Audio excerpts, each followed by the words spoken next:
Muy buenos días, licenciadas. Vamos a empezar ahora con el primero de los 4 tejidos básicos.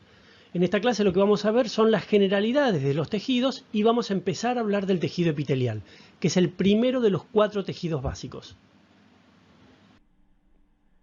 En la clase anterior lo que dijimos fue que todo tejido es un conjunto de células similares con una misma función especial que las caracteriza. Eso es una definición para todo tejido. Los tejidos corporales son un listado bastante amplio, sin embargo, todos los tejidos se agrupan en 4 familias o tejidos básicos, que son el tejido epitelial, tejido conectivo, tejido muscular y tejido nervioso.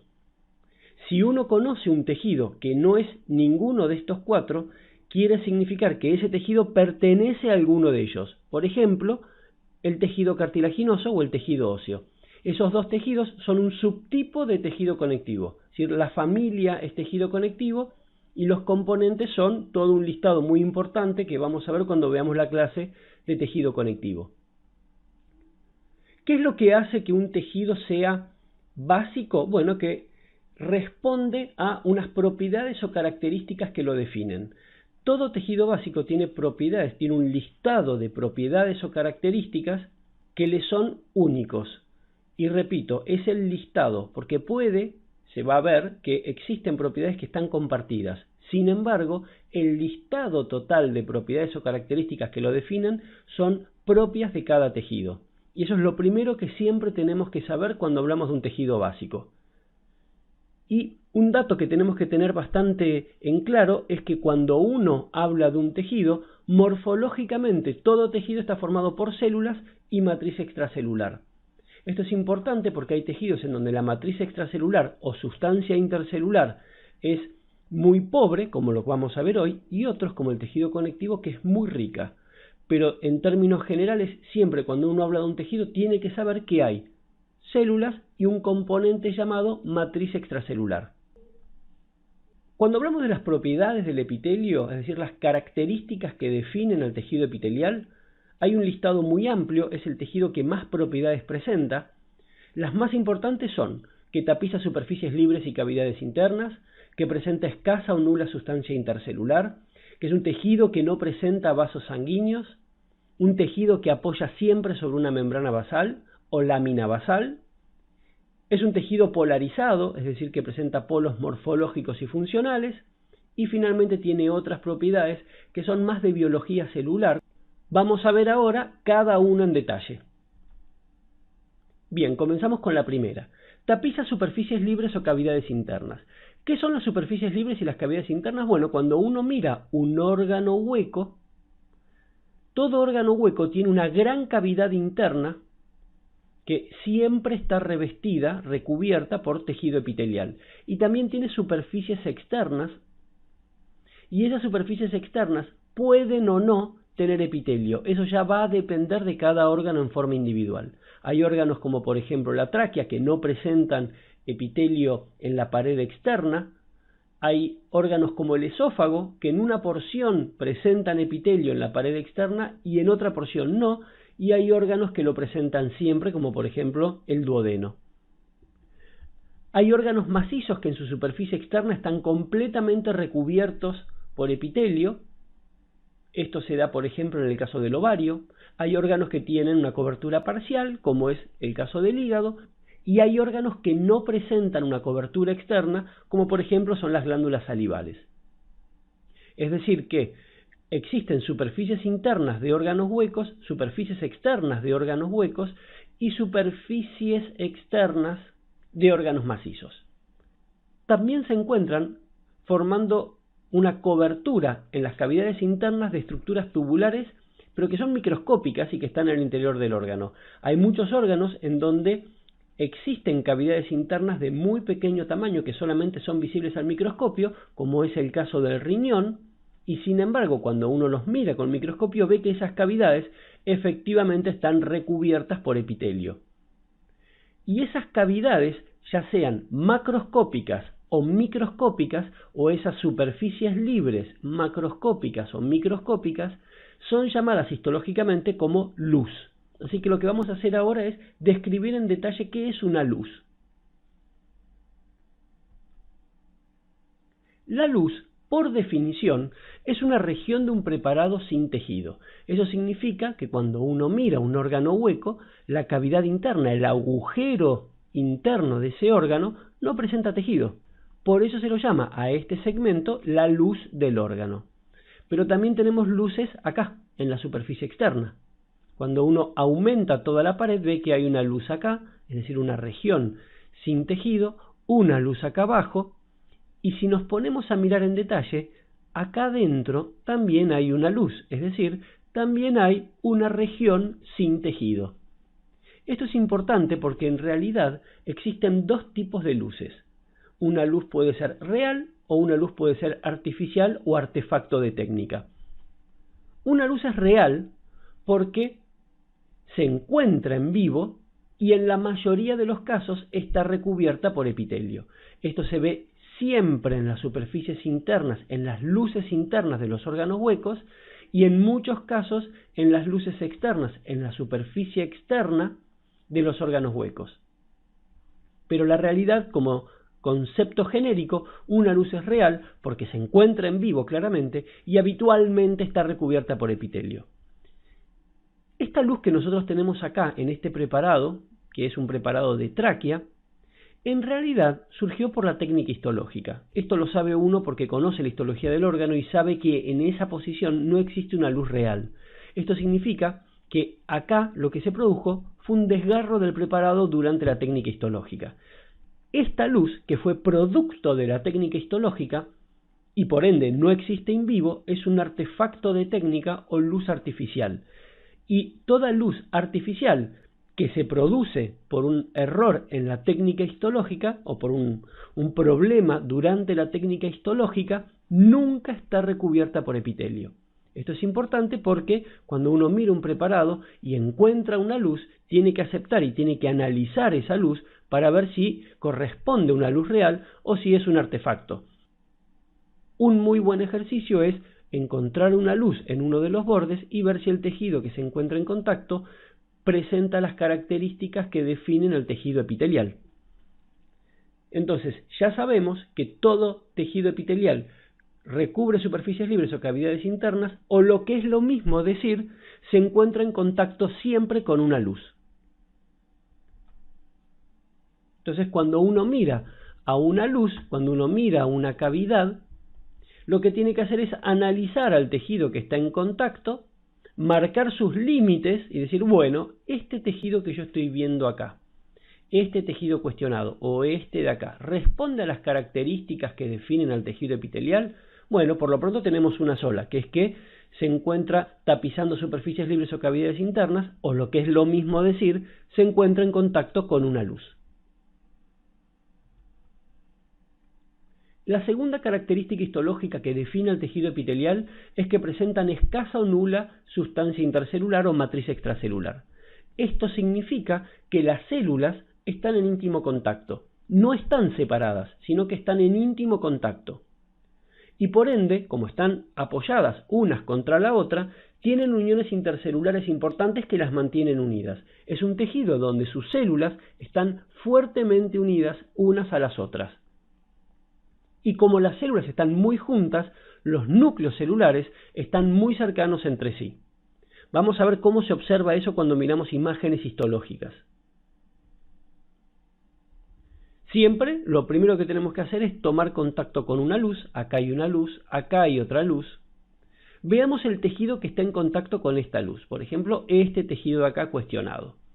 Marco el límite inferior y digo, todo este tejido está formado por células donde las células están apoyadas una sobre la otra. Y por ende los núcleos están muy cerquitas uno de otros. Ya tenemos dos datos para poder definir que se trata de epitelio. Acá en esta luz veo un epitelio que presenta exactamente las mismas características. Células muy juntas una al lado de la otra, bien apoyadas unas sobre las otras, en contacto con una luz y por ende los núcleos bien cerquitas uno de otro. Es un tejido avascular.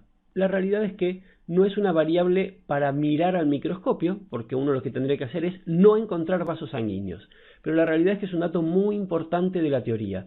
El tejido epitelial es un tejido avascular porque no presenta vasos sanguíneos en todo el tejido, con la única excepción en el cuerpo de la estría vascular del conducto aditivo interno.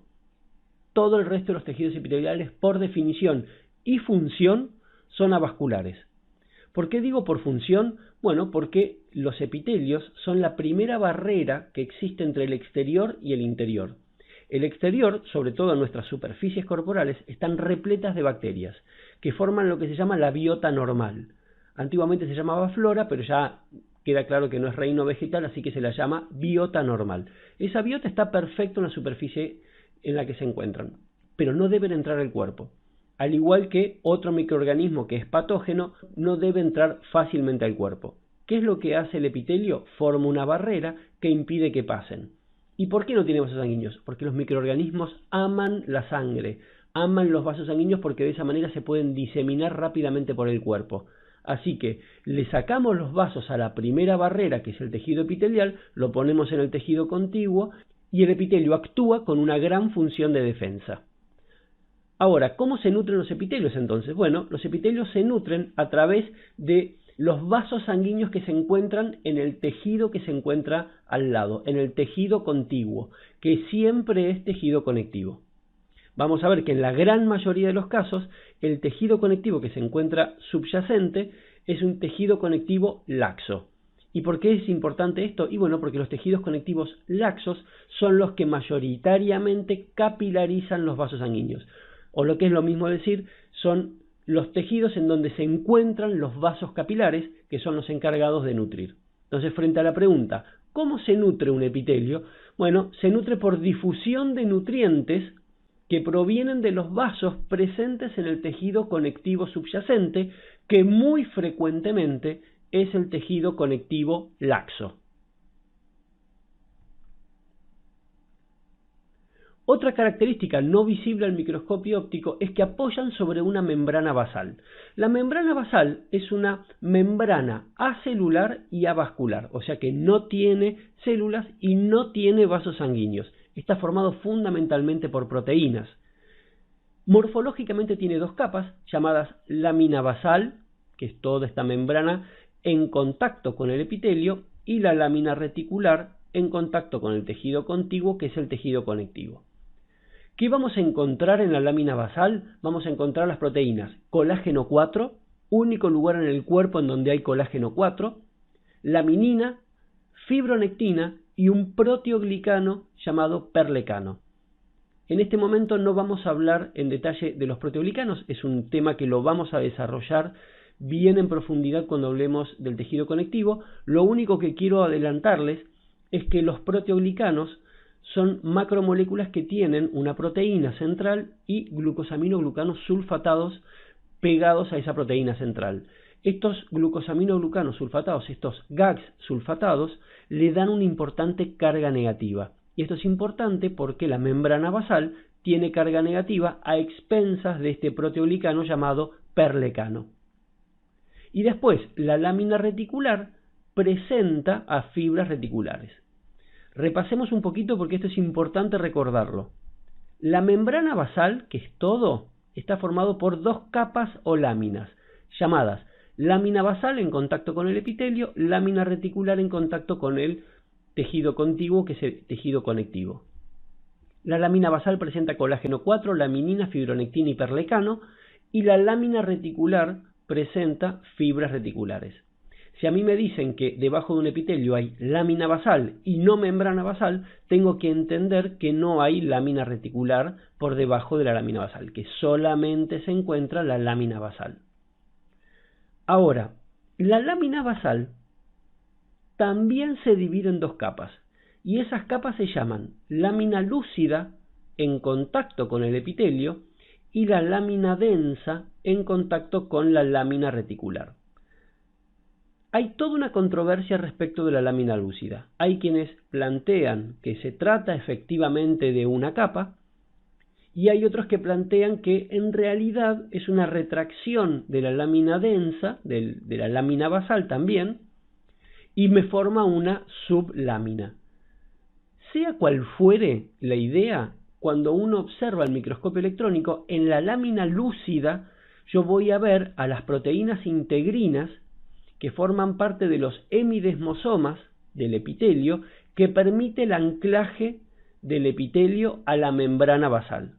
Repito, ¿qué veo en la lámina lúcida? Lo que veo es que hay proteínas integrinas que corresponden a los hemidesmosomas que permiten el anclaje del epitelio.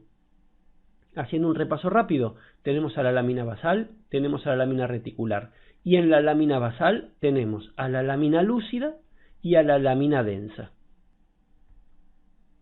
Ahora, ¿cuáles son las funciones de la membrana basal?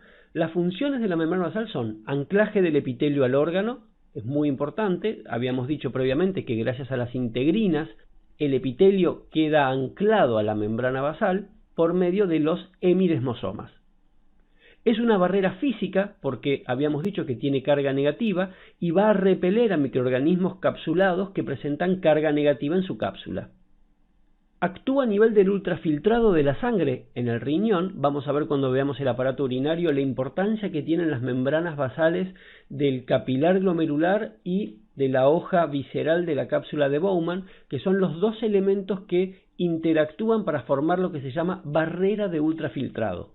Esa barrera de ultrafiltrado permite, justamente, y valga la redundancia, ultrafiltrar la sangre. Y es muy importante en las membranas basales de ambos. Y finalmente, permite la nutrición del epitelio. Digo permite porque acuérdense que la membrana basal no tiene vasos sanguíneos, pero los nutrientes que se encuentran en el tejido conectivo subyacente deben atravesar la membrana basal para poder llegar al epitelio. Por eso se dice que permite la nutrición. Dos datos más. Por un lado, en otros tejidos se llama a la lámina basal lámina externa. No a la membrana basal, sino a la lámina basal. Esa lámina basal en tejidos como por ejemplo el tejido muscular se lo llama lámina externa. Y la membrana basal, a la hora de teñirse selectivamente para poder verla, se la puede teñir con PAS y con impregnación argéntica.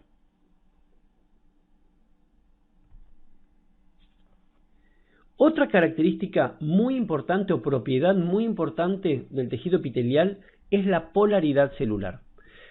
La polaridad celular es la presencia de polos en una célula.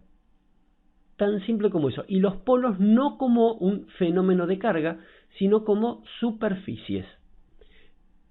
Toda célula epitelial presenta tres polos. Un polo apical en contacto con la superficie apical y por ende en contacto con la luz. Polos laterales en contacto con las células vecinas y un polo basal en contacto con la membrana basal.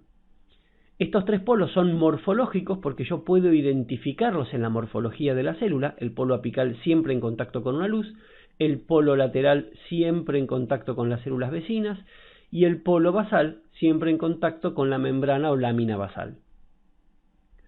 Estos polos también son, aparte de morfológicos, son funcionales. Y son funcionales porque en cada superficie se cumplen funciones específicas que no se pueden cumplir en los otros dos polos. Por ejemplo, en el polo apical yo puedo cumplir funciones de secreción hacia la luz. En el polo lateral yo puedo cumplir funciones de comunicación con la célula vecina. Y en el polo basal yo puedo cumplir funciones de nutrición, porque los nutrientes vienen atravesando el polo basal desde el tejido conectivo subyacente, o un fenómeno de comunicación con el órgano, comunicación con el tejido contiguo, que solo lo puede hacer por el polo basal. ¿Qué quiero decir con esto? Cada polo es morfológico porque los puedo identificar al microscopio por su morfología y su ubicación, y funcionales porque cumplen funciones específicas que no se cumplen en los otros. El tejido epitelial es un tejido fuertemente polarizado y tiene un valor histológico muy importante. Para poder cumplir con las funciones específicas según los polos, la célula debe organizar específicamente su interior. ¿Qué quiere decir eso? Por ejemplo, si una célula quiere secretar hacia la superficie apical, el Golgi tiene que estar mirando a la superficie apical por encima del núcleo. Cuando uno mira al tejido epitelial, ve que la organización es específica y los núcleos tienden a ser centrales o basales, el Golgi tiende a estar supranuclear, las organelas de síntesis siempre a los lados del núcleo, y pueden llegar a haber vesículas de almacenamiento apicales. Ahora, si una célula está polarizada y cumple una función para la que fue diseñada, y recuerden que un tejido está formado por células que están funcionando para cumplir la misma función especial, si esta célula tiene la polaridad para la secreción, la célula vecina también la va a tener, y la célula vecina también la va a tener, y así sistemáticamente. Y como todas presentan la misma polaridad, porque cumplen la misma función, tienen la misma organización interna. Y eso hace que todos los núcleos estén ubicados en la misma posición. Y esa es una variable histológica que vamos a usar cuando describimos a un tejido epitelial. Cuando lo queremos identificar en forma primaria, lo que decimos es, número 1, está en contacto con una luz. Número 2, sus células están muy juntas. Número 3, las células tienen la misma forma y los núcleos ubicados en la misma posición. Si se cumplen esas 3 características, estamos en presencia de un tejido epitelial. Vamos a identificar al tejido epitelial. Nuevamente, contacto con la luz, veo células muy juntas una al lado de la otra, todas tienen prácticamente la misma forma y la posición del núcleo prácticamente es la misma. Lo mismo pasa acá. Si nos fijamos, este tejido es muy parecido a este, de hecho es el mismo que seguramente pega la vuelta por acá y es parte de una estructura de un órgano, pero podemos decir con garantía de seguridad que este tejido que se encuentra acá, por debajo del epitelio, no es tejido epitelial, es un tejido no epitelial. Cuando veamos la clase que viene, tejido conectivo, vamos a ver que como tiene matriz extracelular abundante y tiene células distintas, fíjense que hay núcleos bastante distintos uno del otro y bastante separados, e inclusive aparece esto que son vasos sanguíneos, estamos en presencia del tejido conectivo. Muy bien, cuando hablamos de las funciones de los epitelios, tenemos que entender que hay funciones generales que respetan todos los epitelios y funciones específicas que son ya las funciones que son propias de subtipos de epitelio. Las 3 grandes funciones generales son la protección, la absorción y la secreción. Esas son las 3 funciones que todos los tejidos epiteliales cumplen. Y después hay funciones específicas que son de transporte, de lubricación, etc. Neuroepitelio, sensitiva, sensorial. Hay muchas funciones que ya son específicas de cada tejido y de cada órgano y que las vamos a ir viendo cuando veamos a cada uno de los aparatos y sistemas. Pero recordemos, como funciones generales hay 3 grandes funciones: la protección, la absorción y la secreción. Esto es importante porque cuando uno clasifica los epitelios, lo clasifica según cuáles son las funciones que tiene hipertrofiado. Y cuando uno quiere clasificar los tejidos epiteliales, dice que los epitelios pueden ser de revestimiento si su función primaria es la protección, barrera o absorción. En cambio son glandulares si su función primaria es la secreción. Entonces, resumiendo, al clasificar los epitelios, se los clasifica primero a partir de la función que tienen en forma primaria, y son de revestimiento si su función es protección y barrera o absorción, o glandulares si su función es secreción. Ahora en la segunda parte vamos a hablar de los epitelios de revestimiento y finalmente de los epitelios glandulares en la tercera parte.